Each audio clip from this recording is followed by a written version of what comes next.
Doc, ¿este igual entra para el segundo parcial?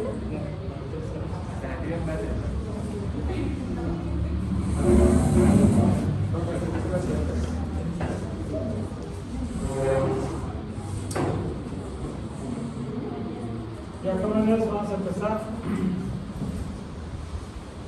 Ahora vamos a hablar de las lesiones en extremidades superiores. ¿Sí?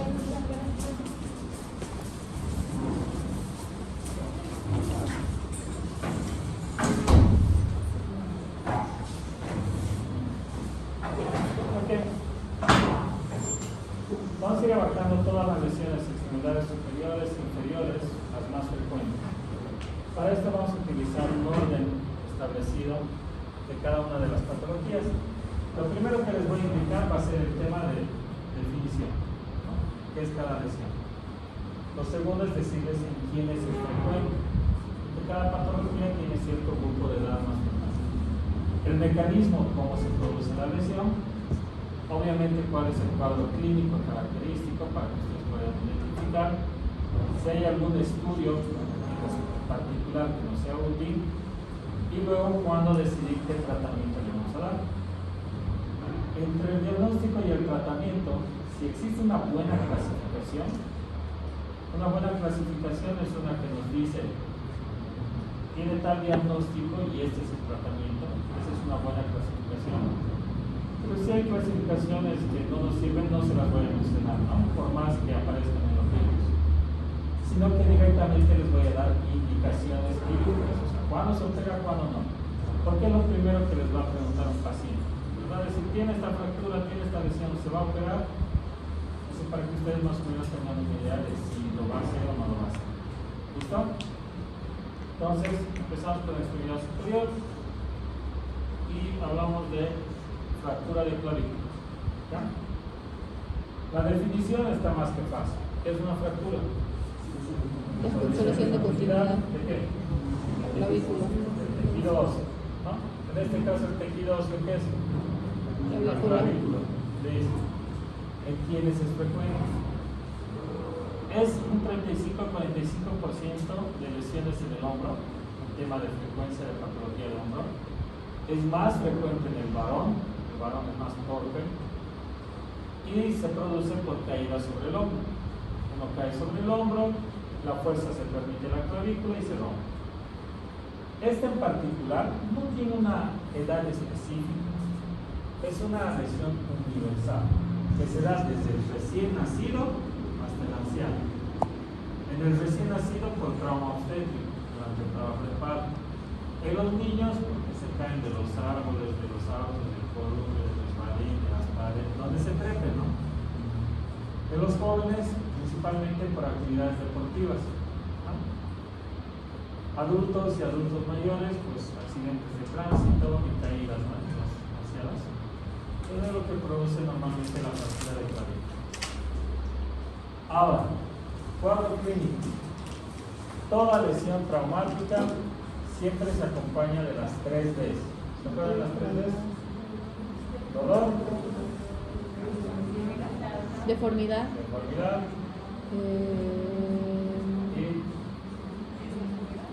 Y disfunción. ¿Ya? Entonces, si hablamos de fractura de clavícula, dolor, ¿dónde? En la región de la clavícula, del hombro. Disfunción. El paciente no tiene una impotencia funcional, utiliza mucho esa palabra y está mal utilizada. El paciente puede mover el hombro, pero su movimiento va a estar limitado por el dolor. Puede hacerlo, pero va a querer mover poco, no va a querer mover porque le duele cada vez que mueve. Y el tema de la deformidad, como es un hueso subcutáneo, puede aparecer este aumento de volumen comparando con el otro lado, ¿sí? O puede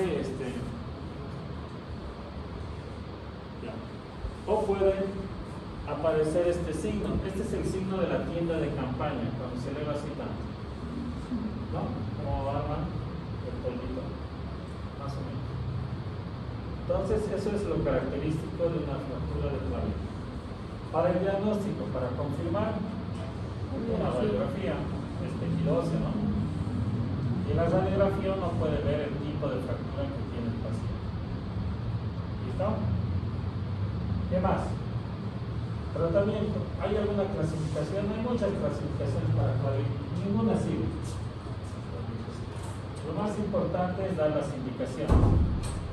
Las indicaciones quirúrgicas. Entonces podemos hablar de indicaciones absolutas e indicaciones relativas. ¿Cuándo se debe operar una fractura de clavícula? Cuando está expuesto. Tienes que hacer esto lo miras. Cuando tiene inminencia de exposición, ¿a qué se refiere? A ese signo de la tienda de campaña. Un extremo de la clavícula está empujando mucho la piel y esa piel se va a perforar con el paso de las horas o el día, se va a perforar y se va a exponer. Entonces esos hay que operar. Cuando le tiene lesiones neurovasculares, ya sea de plexo braquial o de la arteria subclavia, cuando hay interposición de partes blandas, ¿cómo podemos ver la interposición de partes blandas en radiografía? Porque los dos extremos de la clavícula están muy separados. De por medio no puede estar vacío, hay algo, ¿cierto? Entonces lo más probable es que se hayan metido partes blandas. Cuando tiene hombro flotante, esta es una condición algo rara, no tan frecuente. El hombro flotante se refiere de la misma articulación, ha perdido conexión con todos los huesos. Fractura de clavícula, fractura de escápula, fractura de húmero. Y el hombro está suelto, ¿no? Y cuando hay pseudoartrosis sintomática, esta ya es una indicación crónica. Todas estas son agudas, ¿no? Esta es crónica, ¿por qué? Porque el paciente ha sido diagnosticado de fractura de clavícula. Puede ser que lo hayan operado o no, pero el hueso no consolidó. Entonces ahora tiene una pseudoartrosis y además le duele, por eso es sintomático. Si una pseudoartrosis le duele al paciente, es una indicación absoluta de operar. A este otro lado, en cambio, hay indicaciones relativas y la pseudoartrosis asintomática es la relativa. Se puede como no se puede operar, depende del paciente. ¿Sí? Cuando no ha consolidado pero no le duele, pues ya depende del paciente qué hace. Otras indicaciones relativas, fractura bilateral, cuando se fractura ambas clavículas. Inmovilizar las dos extremidades, complicado, ¿no? No va a poder comer, no va a poder asearse, no va a poder ir al baño. Entonces, se decide operar. Fracturas costales múltiples. Cuando aparte de la fractura de clavícula se fracturan costillas del mismo lado, ¿no? Al fijar la clavícula se puede estabilizar parte del torso. Entonces, sirve. ¿Listo? ¿Cuáles son los métodos de tratamiento? El conservador, antes utilizábamos un yeso en 8, un yeso en 8 de guarismo. Ahora se utilizan como estos tipos correctores de espada, ¿no? Para inmovilizar. Y en el tema quirúrgico se utilizan placas y tornillos, ¿no? Normalmente un niño no debería ser operado, hay algunos que operan. Ahí utilizan solo un clavo dentro del hueso, nada más, ¿ya? Pero no se debería hacer. ¿Qué complicaciones puede haber? Varias en relación a la consolidación, retardo, pseudoartrosis o una consolidación viciosa. ¿Qué se llama consolidación viciosa? Cuando sana en una mala posición, ¿no? Consolida, pero consolida, digamos así, ¿no? Entonces, ha sanado ahí, pero no es la posición adecuada, ¿no? Lesiones neurovasculares y artrosis postraumática, ¿ya? Muy bien, vamos con la siguiente. Luxación arterioclavicular. ¿Se acuerdan qué es la luxación? Sí. Un desplazamiento de la articulación de la arteria articular. Con lesión en la cápsula articular, tendones y ligamentos. Ligamentos sí, tendones no. Perdón. Cápsula ligamentaria. Pero vas bien. Entonces, una luxación acromioclavicular va a ser una pérdida de relación entre el acromión y la clavícula, ¿ya? Aquí les voy a mostrar las partes. El acromión y la clavícula se separan, ¿no? Y además produce una lesión de la cápsula y ligamentos. ¿Qué ligamentos? Los ligamentos acromioclaviculares y los ligamentos coracoclaviculares. Que aquí les van a mostrar. Este es el acromión, esta es la clavícula, esta es la coracoides. Entonces, entre el acromion y la clavícula y los ligamentos acromioclaviculares que se van a romper. Y entre la coracoides y la clavícula están los ligamentos coracoclaviculares. Estos de aquí, el trapezoide y el conoide, que se van a romper. Esa es la definición, ¿ya? Entonces, ¿qué es la luxación acromioclavicular? Es la pérdida de la congruencia entre el extremo distal de la clavícula y el acromion, con lesión de los ligamentos acromioclaviculares y coracoclaviculares. ¿Ya? Solo he reemplazado valores a la definición. La epidemiología, el género más afectado, varones. Edad, 20 y 40 años. Mecanismo, directo, caída sobre el hombro. ¿No? ¿Quién es este jugador? Neymar. Ojalá respondieran así todos. Neymar, ¿qué más? Ok, entonces, este es un diagnóstico diferencial para fractura de clavícula, ¿no? Tiene el mismo mecanismo, el dolor de la misma zona. Ahora, ¿cuál es el cuadro clínico? Dolor, deformidad, disfunción. ¿Dolor dónde? A nivel del hombro. Disfunción. El paciente puede mover, pero limita su movimiento por el dolor.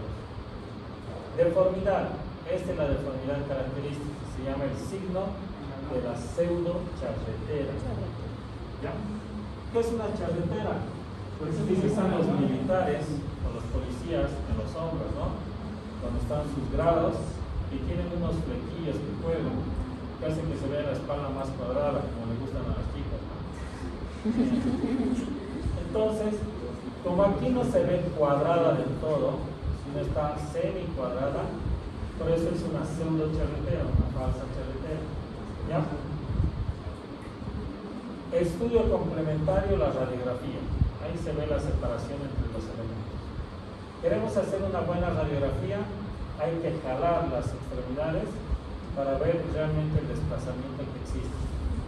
O hay que colgar unas pesas de las muñecas. Algunas veces he visto que le dan bidones para que agarre al paciente, eso está mal, porque ella se fuerza con la musculatura y no hay ese desplazamiento. Entonces tienen que colgar de las muñecas o uno tiene que ir, jalar y hacer la radiografía. ¿Listo? Aquí sí existe una clasificación que nos sirve, que vale la pena que aprendan. Es la clasificación de Rothburg. La clasificación de Rothburg lo divide en 6 grados, ¿no? Pero les voy a mostrar mejor un video para que vean cómo es la clasificación de Rothburg. Ya hemos hablado de los ligamentos acromioclaviculares y coracoclaviculares. Entonces aquí juegan ese papel importante esos ligamentos. ¿Cómo se produce la lesión? El paciente se cae, golpea el hombro contra el piso y al golpear el hombro contra el piso, toda la extremidad pues se va hacia este lado, ¿no? Hacia abajo en realidad. Entonces, ¿cómo es el Rothburg 1? Los ligamentos acromioclaviculares se estiran. Ese es el 1. En el grado 2 se rompen estos y se estiran los coracoclaviculares.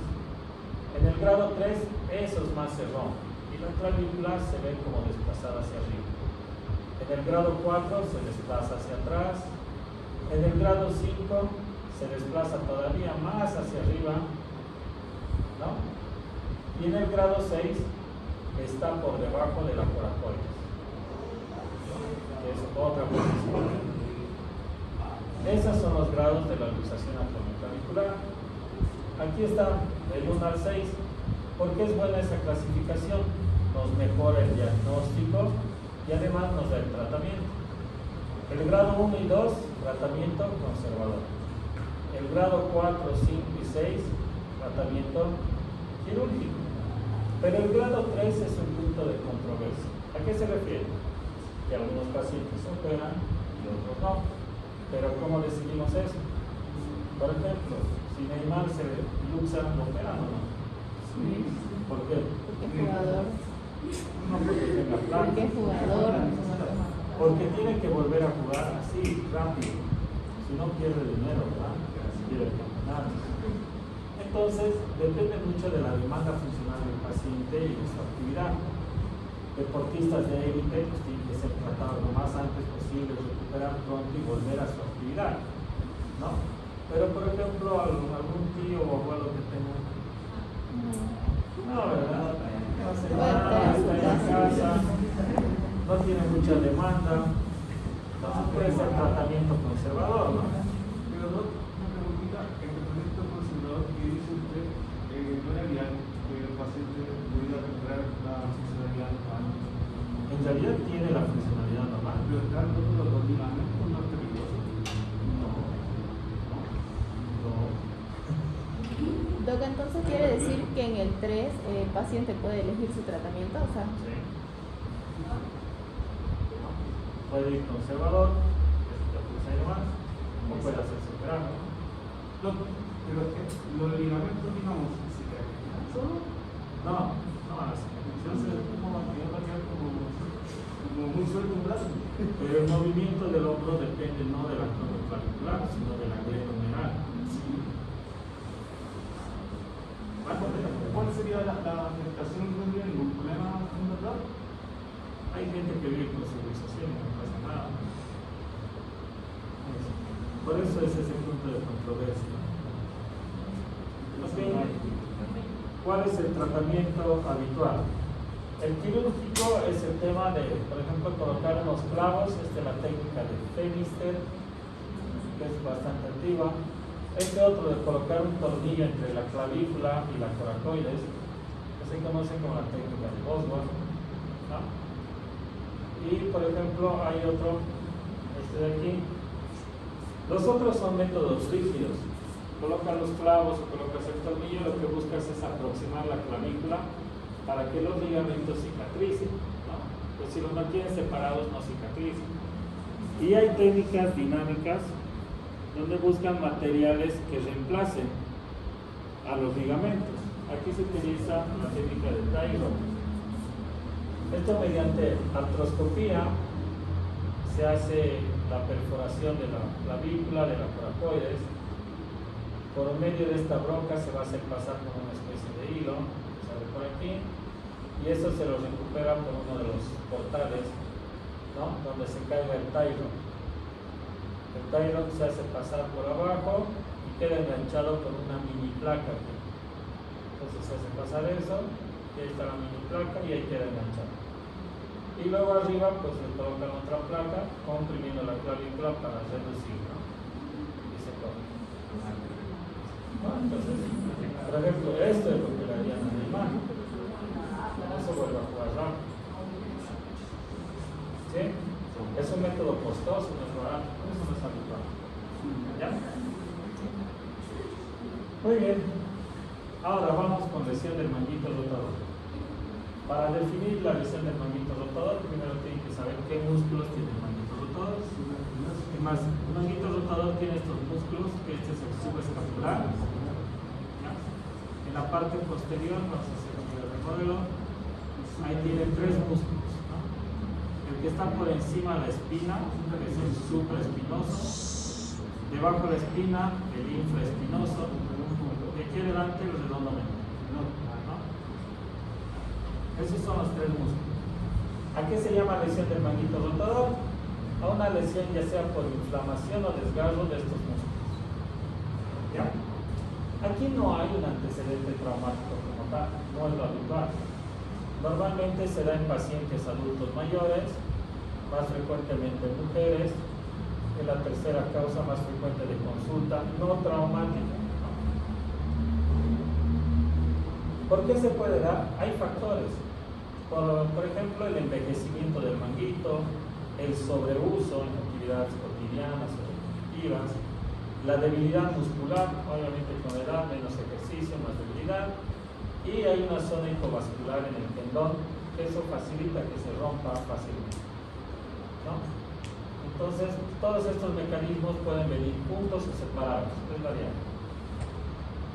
Otro factor que también condiciona es la forma del acromión. El acromión, este es recto, este es curvo y este es en forma de gancho. Evidentemente esta forma de gancho lesiona más el músculo supraespinoso que viene aquí, que esta o que esta, ¿no? Que esta sería la mejor forma que tenga. ¿Cuál es el cuadro clínico? Y de esto no se tienen que olvidar. Van a ver al paciente adulto mayor venir y quejarse del dolor del hombro y va a decir que en las noches no le deja dormir. Esa es la queja principal. Es un dolor nocturno. El paciente dice, yo me echo de ese lado, estoy acostumbrado a dormir de ese lado y ahora no puedo dormir porque no me puedo apoyar ahí. Esa es la queja principal. Obviamente hay debilidad a los movimientos. Manguito rotador, partes óseas, partes blandas.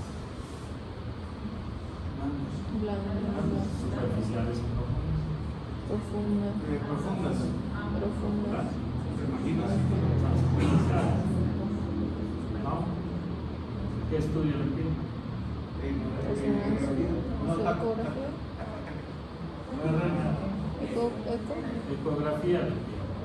¿Ya? Ahorita les voy a mostrar. Ahora, el tema de la clínica, hay varias pruebas, por ejemplo la prueba del arco doloroso, que es simplemente hacer una separación de la extremidad.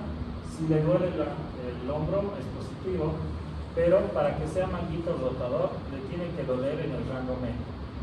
Si le duele abajo, capsulitis adhesiva. Si le duele arriba, patología crónico-auricular. Pero si le duele en el rango medio, sí es manguito rotador. ¿Ya? Hay otro test que es el test de Apley, 3 posiciones. Tocarse el otro hombro, tocarse la espalda por arriba y detrás, tocarse la espalda por detrás y abajo, ¿no? Cada uno es para un músculo en particular. La primera posición para el subescapular, la segunda para el supraespinoso y la tercera para el infra y redondo. ¿No? Entonces más o menos eso dice. Y lo que les decía de los estudios complementarios, pues la ecografía es el estudio que se solicita, ¿no? Y sí se puede acompañar de una radiografía, ¿para qué? Para ver el espacio entre el acromion y la cabeza, a ver si no está disminuido. Si está disminuido, probablemente la cabeza está golpeando al supraespinoso contra el acromion.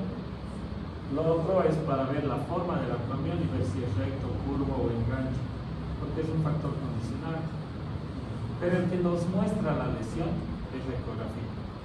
Entonces, por ejemplo, aquí hay una lesión en el punto de inserción del supraespinoso, que aquí se ve así más o menos. Aquí hay un desgarro del supra que se ve así en la ecografía. Este es el supraespinoso, este de aquí es el deltoides, y aquí arriba está la piel y la grasa, ¿no? Pues no es muy profundo. Ahí no sé, no dice la profundidad, ¿no? Ahí sale en profundidad, debe ser unos 2 centímetros.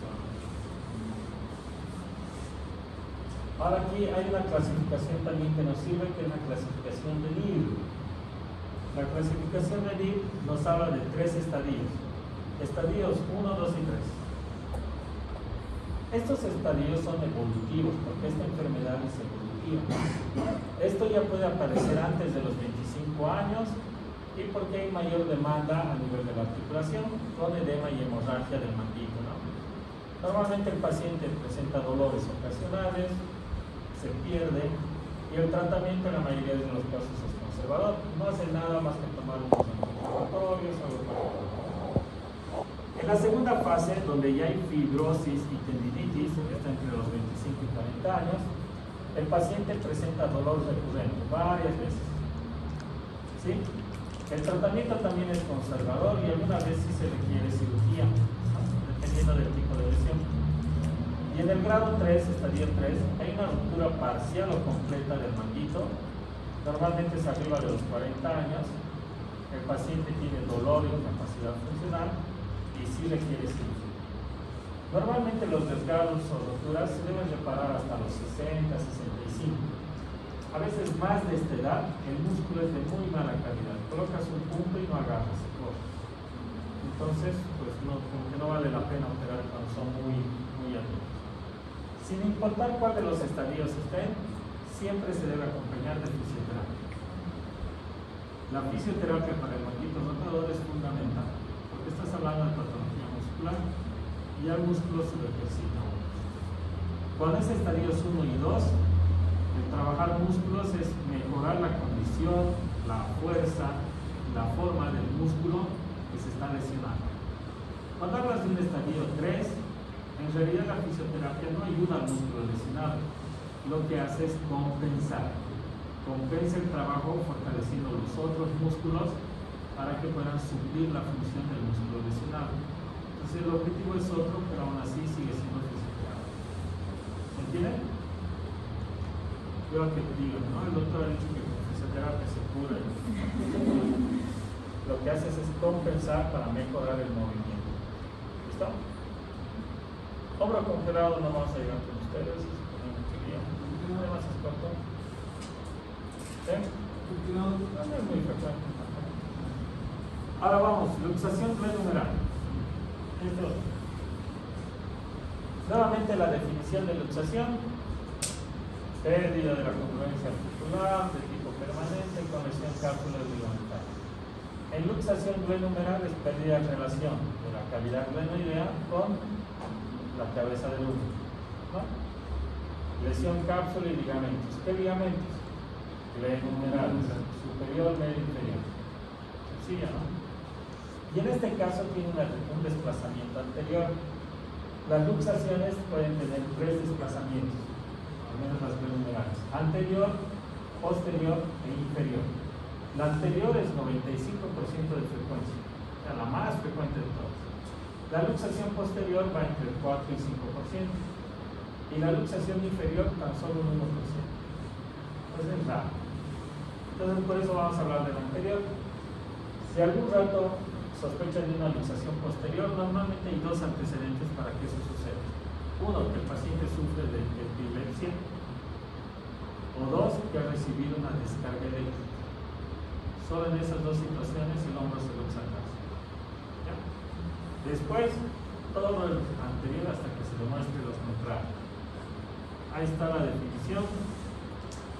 La epidemiología: ¿en quién es frecuente? Masculinos, menos de 50 años, secundaria, actividades deportivas. Es muy frecuente en pacientes que van al gym, que levantan pesas. Tienen que tener cuidado en la cantidad de peso que levantan. A veces por hacerse muy machos, ¿no? Ahí cuando levantan se sale. Entonces hay que tener cuidado. ¿Cuál es el cuadro clínico? En este caso sí hay un signo de la charretera verdadera. El hombro está cuadrado, ¿no? Además de que aparece otro signo. En esta situación el paciente sí tiene impotencia funcional. El paciente no puede mover el hombro a ningún lado, ¿sí? Y normalmente el codo queda separado del cuerpo, así, no puede ocultar. Y eso se conoce como el signo de la cartera. ¿Saben que aquí se cargan las chicas? Por eso se llama el signo de la cartera. ¿Ya? Aparte del signo de la charretera, ¿no? Eso es.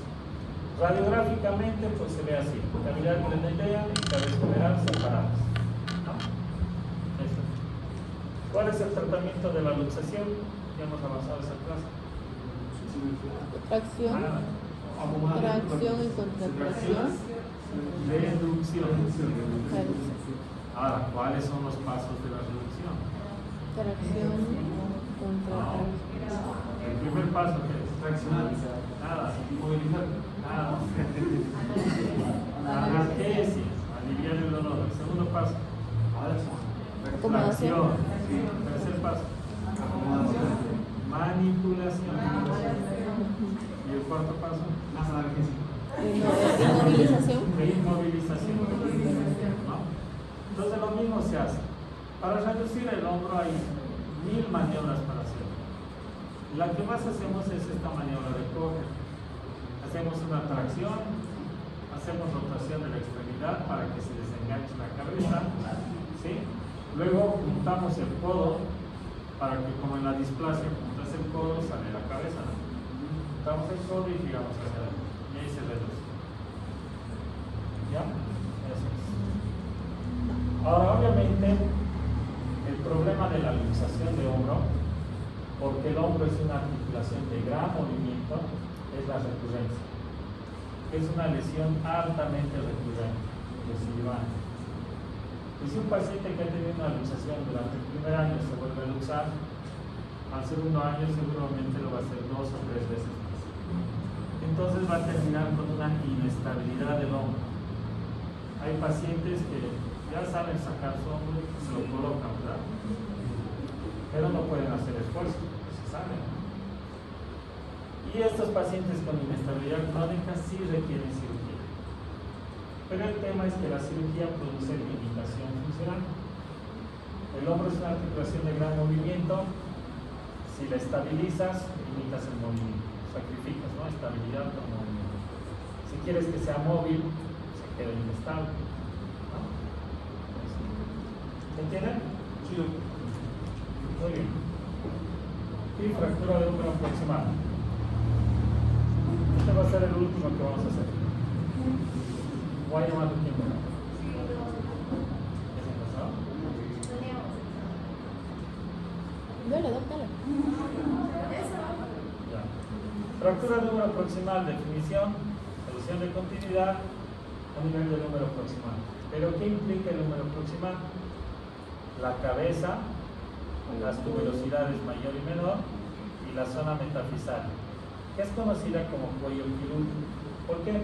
Porque es la zona que más se fractura. La epidemiología. Esta patología es en mujeres adultos mayores, secundarias a caídas de su propia base de sustentación. ¿Ya? ¿Por qué? Por osteoporosis. ¿Cuál es el cuadro clínico? El dolor a nivel del hombro. La disfunción es limitación por dolor. Puede mover, pero no mucho por dolor. Deformidad, ninguna evidente. Pero sí puede aparecer este signo. Este signo se llama el signo de Henneken.